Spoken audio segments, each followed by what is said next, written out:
Hello, I'm Holly, ESG specialist at Mirae Asset. I'm joined today with Bingyao, our investment analyst at Mirae Asset.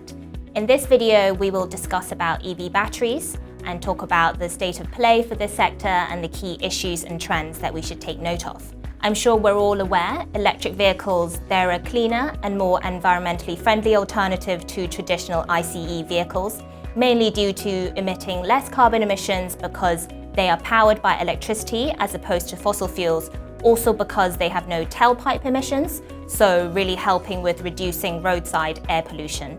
And when we look at the battery, which stores electricity to power the vehicle, it's a very important component of an EV.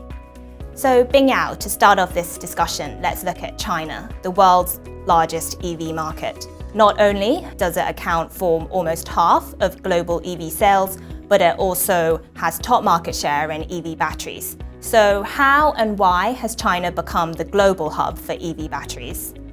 China has spent hundreds of billions of RMB subsidies to encourage private enterprises to develop EV and EV battery supply chain for many years. It is important at the very beginning of an emerging industry to protect the domestic players from global competition. China ultimately mastered know-how in battery production thanks to the great chip talent pool and years of accumulations on technologies. In addition, the good endowment in raw materials and the label also helped them with the cost leading. But then what about the battery equipment side? How is China so good and what are China's strengths when it comes to making batteries?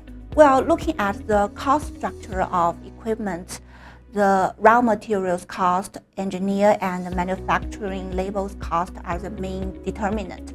China is leading in these aspects. Industry cluster with EV battery maker also helps.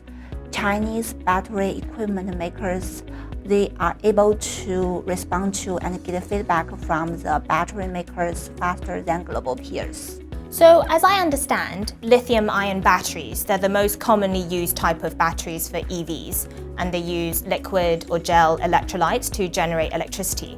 But then in recent years, there's been the emergence of solid-state batteries and to use these type of batteries for EVs. What do you think of this type of technology? Is it a disruption for the sector, and how's it going to impact Chinese battery makers?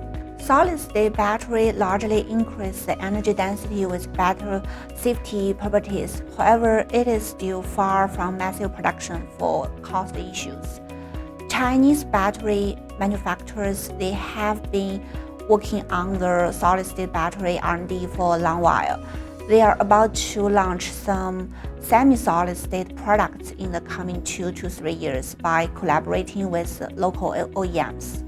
When you look at global automakers like Volkswagen, they have ambitious plans to build a batteries facility in Europe. What do you think about this plan? Is it going to affect China's position in the global EV battery market? China is one of the largest auto markets in the world, citing the lessons and experiences in traditional ICE market. China has always been seeking a position in auto supply chain. They will never give up easily. China also has some cost advantage in some part of EV production due to the cheap raw materials, power, and label. So, for example, in the anode part, so it's not that easy for the European OEMs to totally replace Chinese battery manufacturers. In addition, to some extent, the Chinese leading battery producers, they are technologically ahead of global peers, so it's costly for new entrants to break in the industry cluster. Well, not just Europe, but also the US. So the US, they want to make their own EV supply chain. What's your view on this? US is also one of the largest auto markets. They do have incentives to build up their own supply chain, just as what they have done before in the ICE times. However, the US OEMs, they are not that active in the EV product strategies other than Tesla.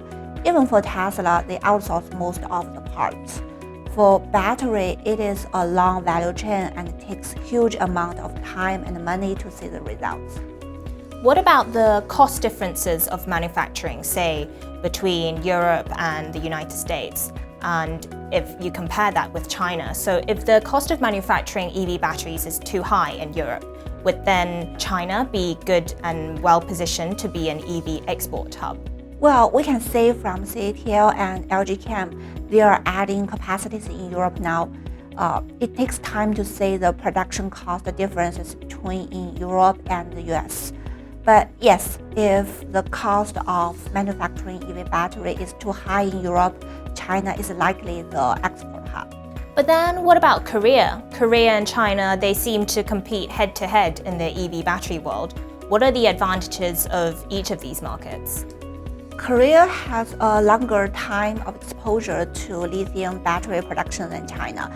Therefore, we say the leading Korean battery makers like LG Chem, Samsung SDI, SK Innovation, they are more technology leading, especially in high nickel cathode materials. While China is a cost leader in raw materials, manufacturing labels, we witnessed Chinese players fast catch up in the last decade. In addition, China is a big market. It is easier for them to cultivate big companies as long as they get the know-how. Then who would you say are the leaders and will be the leaders in China? Well, CATL is definitely one of the leaders in China. It is challenging for the new entrants or small players to surpass. In other parts along EV supply chain, we also see some sub-industry leaders, for example, Ganfeng Lithium as one of the leading lithium mining and refining producer.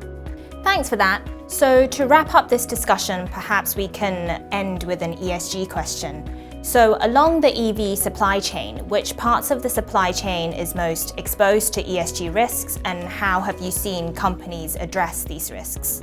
Well, upstream of the EV supply chain like mining and smelting is more exposed to the environmental risk. Most of companies related, they have realized the issues and invested a lot to improve. Thank you very much for your time with us today, Bingyao. Sounds like a very promising outlook for EV batteries, especially in the Asia region, with a lot of development and good market leaders in China and Korea, especially also considering the key part EVs has to play to decarbonize the economy, especially in the transport sector. So on that note, thank you again, Bingyao, for your insightful sharing, and we look forward to sharing more insights in future videos.